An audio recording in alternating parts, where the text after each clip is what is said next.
Rivages is a 1 to 5 player game for ages 8 and up with an average gameplay length of 20 to 30 minutes, published by Pandasaurus Games. The basic overview of Rivages has players taking turns simultaneously. On each player's turn, they will use 2 exploration cards in hand and choose one of the topmost available rows to use in order to explore your map by filling in spots adjacent to spots you have already explored. Players will attempt to complete goals listed on the bottom of the map in order to collect scrolls, loot, and/or move up the Tree of Wisdom. If you complete all quests and missions on your map and make it to your second boat, you may draw a new map to work on. The game ends when the purple endgame cards are revealed from the deck, and players will take a final turn, and the player with the most scrolls wins.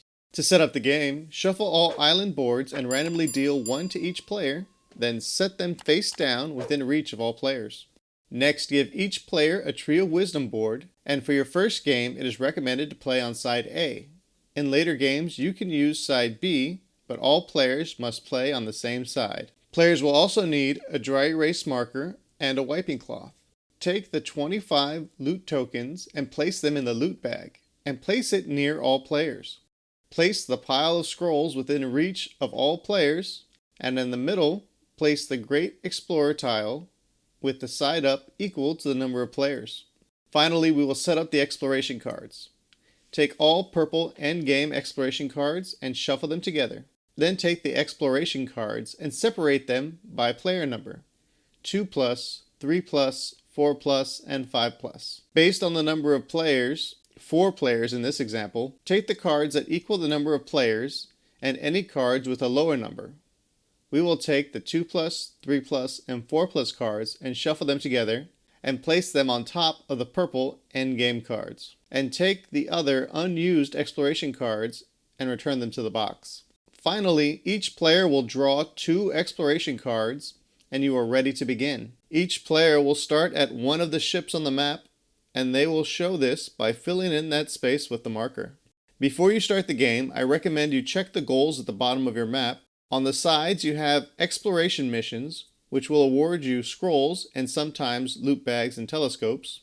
These usually need you to fill in groupings that match the colors shown. For example, on this map, if you fill one grouping of green, you will receive 1 scroll. And if you make your way around to the second grouping and fill in those spaces as well, you can gain the second reward, which is 2 scrolls in this case. The quest in the middle can vary based on map, but in most cases you can cross off that specific location to earn the reward. Now, to begin the game, each player will look at the cards they have in front of them and choose the top available row are adjacent to a location you have already explored, and fill in the matching locations on your map. Keep in mind, in order to tell which part of the card is the top, just remember the arrows in the middle of the card will be pointing down. In this example, the player has these 2 cards to start. Their options are 4 green tiles or 2 yellow and 1 brown. They must fill in spaces adjacent to where they have already explored, and they can do this in any order. If they choose the 2 yellow and 1 red, they can fill in these 2 locations with the yellow, and then they can fill in this white location using any color, which could be the red one in this example. This telescope tile allows the player to mark off any location on their map as long as it is adjacent to an already explored tile, but cannot be this black stronghold. These locations can never be marked off. Players must go around them. This is one option.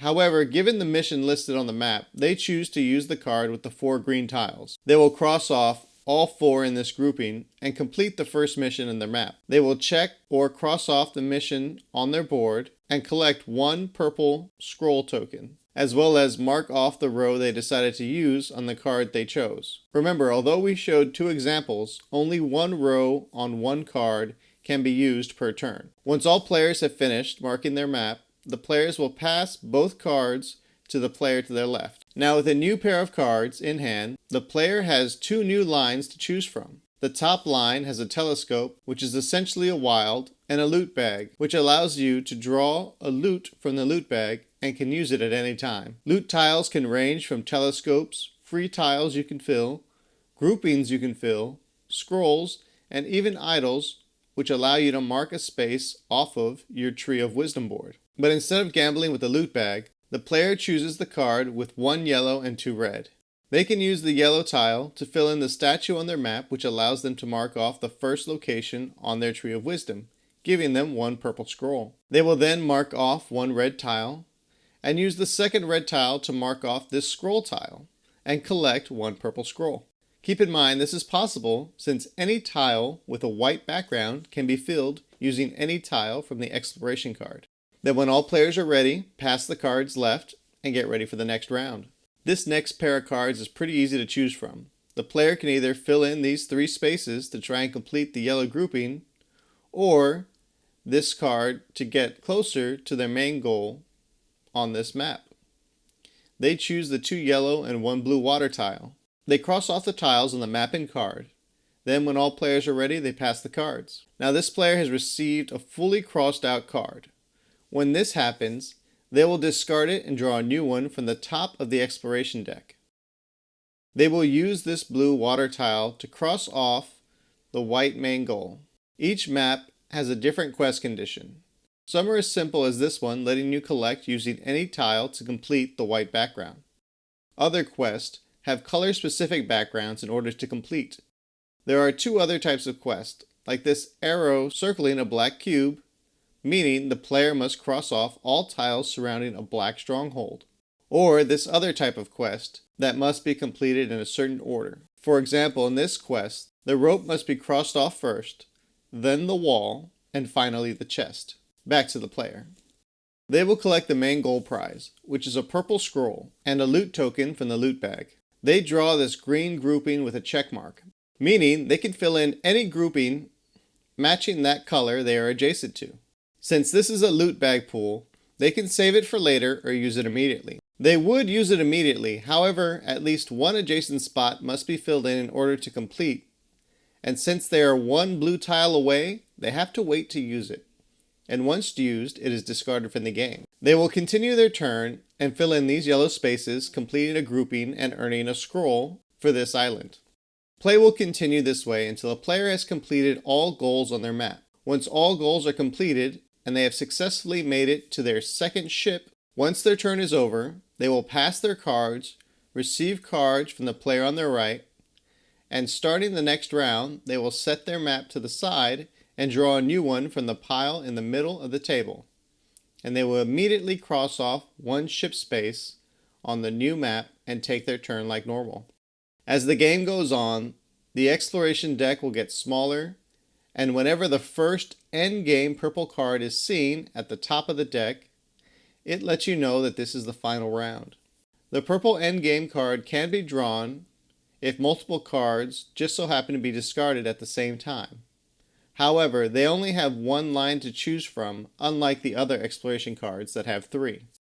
Keep in mind, anything that is collected from completing a quest that is not a loot token must be taken immediately or it is lost.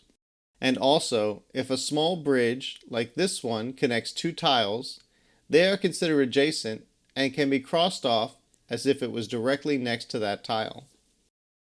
You do not have to use every tile in the line you choose. However, you must still cross it off the card because it can no longer be used after the rest of the line has been completed. When the game ends, the players will count the number of maps they have crossed off even a single ship tile, and the player with the most maps will gain an extra 4 scrolls, and the player with the second most will gain 2 scrolls from this bonus. All players will add together their scrolls, purple being 1 point each and the orange scrolls being 5 points each. They will also add 1 scroll for each unspent loot token, and the player with the most scrolls wins. And that is how you play Rivages. Thanks for watching. Please like, subscribe, and ring the bell to get notified about new videos. If you're bored now, click this for more games.